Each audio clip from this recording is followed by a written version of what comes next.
In this video, I'm going to show you how to blur the background in Photoshop quickly and professionally while keeping your subject perfectly sharp.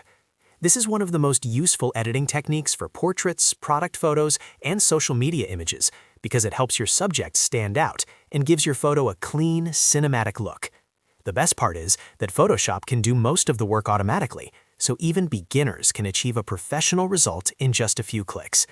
I'll walk you through the fastest and most reliable method using Select Subject, inverting the selection, and applying Gaussian blur to the background. Make sure you watch until the end, because I'll also show you a pro tip that lets you adjust the blur later without damaging your image. And if you find this tutorial helpful, don't forget to hit the like button and subscribe to the channel for more Photoshop tutorials just like this. Alright, let's jump straight into Photoshop and get started. First, open your image in Photoshop. You can do this by going to File, then clicking Open, and selecting the photo you want to edit from your computer. Once your image is loaded, you'll see it appear on the main canvas inside Photoshop. This technique works best for photos where the subject is clearly separated from the background, such as portraits or product images. Now that your image is open, the first step is to let Photoshop automatically detect your subject. Go to the top menu and click Select, then choose Select Subject. Photoshop will analyze the image using its AI tools and automatically create a selection around the main subject in the photo. In most cases, it does a very good job identifying people, animals, or objects. After clicking Select Subject, you should see marching ants around the subject, indicating that it has been selected. If you want to improve the edges of the selection, you can refine it using the Select in Mask feature. With the selection active, click Select in Mask from the top options bar.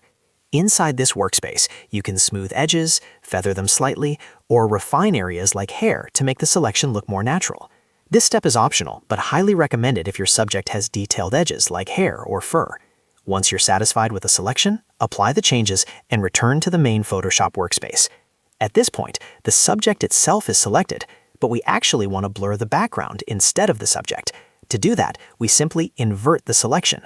On your keyboard, press Ctrl plus Shift plus I on Windows or Command plus Shift I on Mac. This flips the selection so that everything except the subject becomes selected.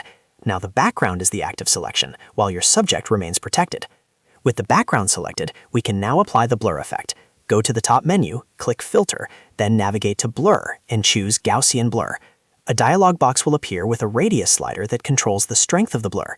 As you move the slider to the right, the background will become more blurred, while your subject stays sharp and untouched.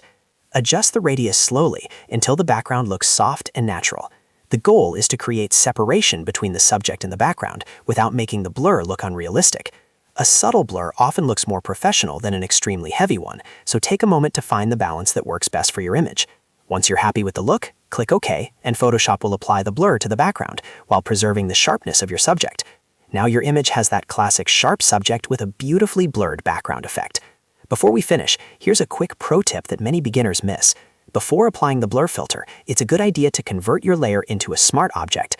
To do this, simply right-click on the image layer in the Layers panel and select Convert to Smart Object. This allows the blur effect to remain editable, meaning you can come back later and adjust the blur amount without permanently changing the image. This non-destructive editing workflow is one of the best habits you can develop when working in Photoshop. And that's it. That's the fastest and most reliable way to blur the background in Photoshop using Select Subject and Gaussian Blur. If this tutorial helped you, make sure to hit the like button and subscribe to the channel for more simple Photoshop guides, and I'll see you in the next video.